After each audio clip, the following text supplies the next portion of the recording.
Pakistan super league के लिए retention players की फहरिस्तें कब तैयार होंगी, कौन कौन से प्लेयर किस टीम में बरकरार रखे जाएंगे, ये वो सवाल है जो कि मौजूदा वक्त में पाकिस्तान सुपर लीग के हर फैन के लिए, पाकिस्तान के शायकीन के लिए सबसे बड़ा सवाल है। लेकिन जो आज की डेट तक 4 दिसंबर तक किसी भी टीम ने ये ऐलान नहीं किया कि उनके हतमी जो रिटेन किए जाने वाले प्लेयर्स हैं वो कौन कौन से हैं, उसकी वजूहत क्या हैं, इसके ऊपर बात करेंगे। और इसके अलावा कौन कौन से गैर मुल्की प्लेयर्स हैं जो कि अब तक अपने नाम रजिस्टर करवा चुके हैं, तसल्ली हो चुकी है कि ये प्लेयर्स कम अज़ कम खेल रहे हैं, उनके ऊपर भी बात करेंगे जो कि प्लैटिनम कैटेगरी में या कम अज़ कम डायमंड कैटेगरी में आएंगे। और इसके अलावा जो सबसे अहम बात है वो लगता है ऐसा है कि इस बार रिटेंशन प्लेयर के लिहाज से मामला जो हैं वो सही हल नहीं हो रहे हैं। और जिस तरह माजी में होता रहा है, कभी ऐसा नहीं हुआ कि रिटेंशन प्लेयर्स की जो फहरिस्तें हैं इतनी ताख़ीर का शिकार हुई हों, और कभी ऐसा नहीं आया कि पाकिस्तान सुपर लीग का जो ड्राफ्ट की डेट है, जो ऐलान है वो हो चुका है। 13 दिसंबर को ऑफिशियली ऐलान हो चुका है, लेकिन अभी तक रिटेंशन प्लेयर्स की ना तो फहरिस्त सामने आई है और ना ही उन गैर मुल्की प्लेयर्स की कैटेगरी सामने आई है जो ड्राफ्ट में शामिल होंगे। इसका मतलब ये है कि पाकिस्तान क्रिकेट बोर्ड की तैयारी ही नहीं है, और ये बड़ी बदकिस्मती है। ये वो ज़का अशरफ हैं जो कि पाकिस्तान सुपर लीग के होते हुए पहली बार चेयरमैन PCB बने हैं। इससे पहले उन्होंने कई बार कोशिश की, पाकिस्तान सुपर लीग के इनेकाद का ऐलान होता था, फिर कैंसिल, फिर ऐलान, फिर कैंसिल।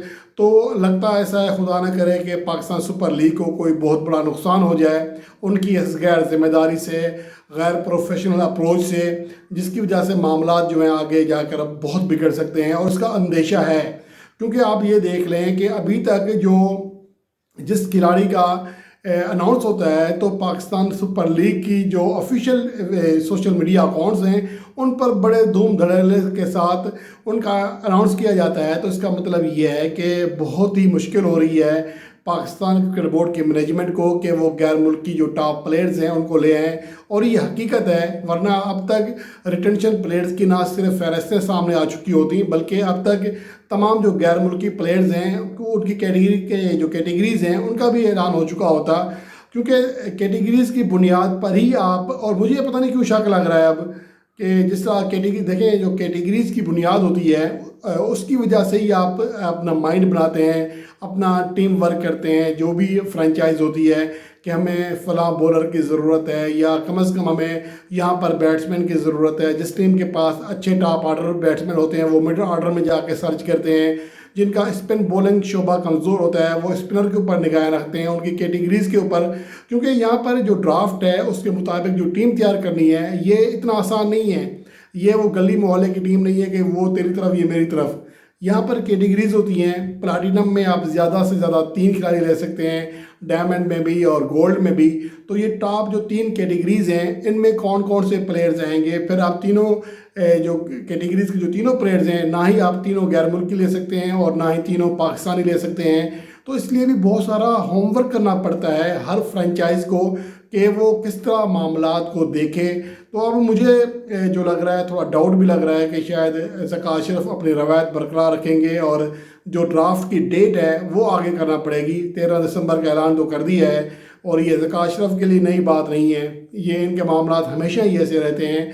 अब यहाँ सवाल ये पैदा होता है कि पाकिस्तान सुपर लीग के आने वाले सीज़न में वो टॉप गैर मुल्की प्लेयर्स कौन हैं जो कि एक्शन में आएंगे। जो अब तक नाम सामने आए हैं उनमें जो बड़े नाम हैं वो आपके साथ शेयर करता हूँ। डेविड मिलान इंग्लैंड की जहर मिजाज खिलाड़ी हैं, आलमी नंबर 1 T20 बैटर रह चुके हैं।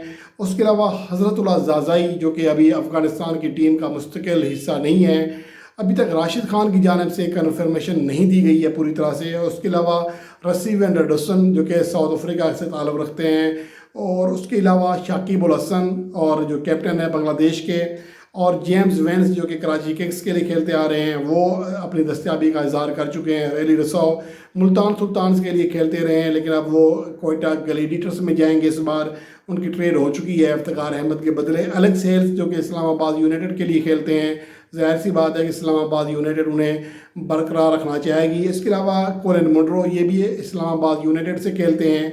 اور اس کے علاوہ جو کھلاڑی ہیں سکندر رضا لاہور قلندر کے ہیں، ڈیوڈ ویزے یہ بھی لاہور قلندر کے ہیں. تو اوورآل یہی چند کھلاڑی ہیں جو ابھی تک جن کے اناؤنسمنٹ ہو چکی ہے باقاعدہ طور پر. ورنہ آپ نے دیکھا ہوگا سابقہ جتنے بھی پی ایس ایل ایڈیشن آئے ہیں ان میں لسٹیں ہوتی تھیں کہ 464 غیر ملکی پلیئرز ہیں، ان میں سے کم از کم 33 جو ہیں وہ پلاٹینم کیٹیگری میں ہوتے تھے، باقی دیگر کیٹیگریز میں ہوتے تھے، ڈائمنڈ یا گولڈ میں. تو اس کے بعد ہم کہتے تھے کہ یار یہ کھلاڑی اس ٹیم میں جانا چاہیے کیونکہ اس کی فلاں کی بولنگ کمزور ہے. ویسے تو یہ ہر سیزن میں، لیکن پہلی بار ایسا ہوا ہے کہ پاکستان سپر لیگ کی جو ڈرافٹ کا سوکھا پن فیل ہو رہا ہے. ابھی تک کسی ٹیم کی جانب سے ریٹینشن پلیئرز کے اوپر کام پورا نہیں ہو سکا. ان کی ٹریڈ کا چلیں جو مرحلہ تھا ویسے تو 30 نومبر تھا، لیکن اس سے آگے بھی ٹریڈ ہوتی رہی ہیں. تو اس کا مطلب کہ غیر اعلانیہ طور پر اس کو توسیع دے دی گئی تھی.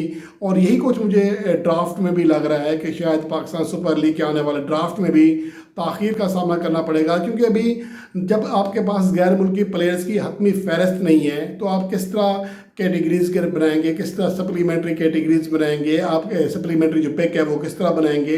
اور اس کے علاوہ جو سب سے اہم چیز ہے کہ جو ٹیم فرنچائزز ہیں ان کو کیسے موقع ملے گا کہ وہ اپنا ہوم ورک کریں. ظاہر سی بات ہے ہر ٹیم کے پاس انالیسس ہوتے ہیں کہ فلاں کھلاڑی، صرف کھلاڑی آنا بڑی بات نہیں ہوتی ہے، کھلاڑی کی کرنٹ فارم دیکھنی ہوتی ہے کہ یہ کھلاڑی کرنٹ جو ابھی حالیہ سیزن گزرے ہیں اس میں ان کی کارکردگی کیسی ہے، ہمیں ضرورت کیا ہے اور ہمارے پاس آپشنز کیا ہیں، کس پلاٹینم میں کس کیٹیگری میں کتنے پلیئرز ہیں، پلاٹینم میں، ڈائمنڈ میں، گولڈ میں، اور ہمارے پاس کتنی پک باقی ہیں، کتنے ہم لے چکے ہیں یا ریٹین کر چکے ہیں. تو یہ ایک لمبا کام ہوتا ہے، یہ اتنا ایزی کام نہیں ہے جتنا کہ کچھ لوگ سمجھتے ہیں.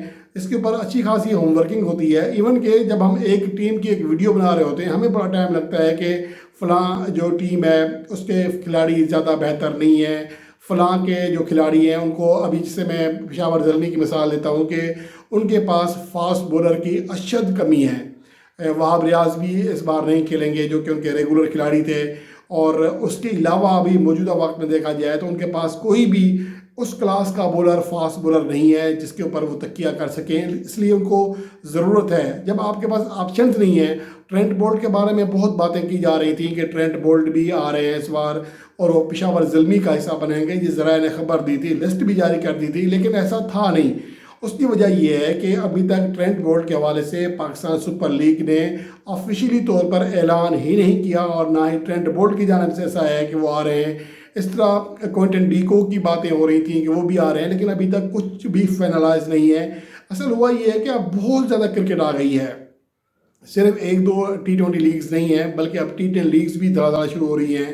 اور اس کے ساتھ ساتھ T20 لیگز ہیں، آسٹریلیا کی اپنی ہے، انگلینڈ کی اپنی ہے، ساؤتھ افریقہ کی اپنی ہے، سری لنکا کی اپنی ہے، بنگلہ دیش کی اپنی ہے، یو اے نے اپنی شروع کرا دی ہے. اور یہ پاکستان سپر لیگ سے مصادم ہے. اور یو اے کی جو انٹرنیشنل T20 لیگ ہے اس کا پاکستان سپر لیگ پر بہت بڑا اثر پڑنا ہے. اس کی وجہ یہ ہے کہ کھلاڑی چاہیں گے کہ وہاں پر جب زیادہ معاوضہ مل رہا ہے اور وہ کھیل کر ریسٹ کرنا چاہیں گے، بجائے اس کے کہ وہاں سے فارغ ہوں اور ایک ہفتے بعد بلکہ 3 دن بعد پاکستان سپر لیگ میں آ جائیں اور یہاں پر کھیلنا شروع کر دیں. تو ہر کھلاڑی چاہتا ہے کہ وہ ریسٹ کرے، اور اسی وجہ سے وہ اپنے ملک کی نمائندگی کرنے سے کتراتے ہیں. ریٹائرمنٹ کا آج کل اعلان ہو رہا ہے، کوئی کھلاڑی سینٹرل کنٹریکٹ نہیں لیتا. تو اس کی وجہ یہ ہوتی ہے کہ وہ سینٹرل میں پابند نہیں ہونا چاہتے، وہ آرام کرنا چاہ رہے ہیں.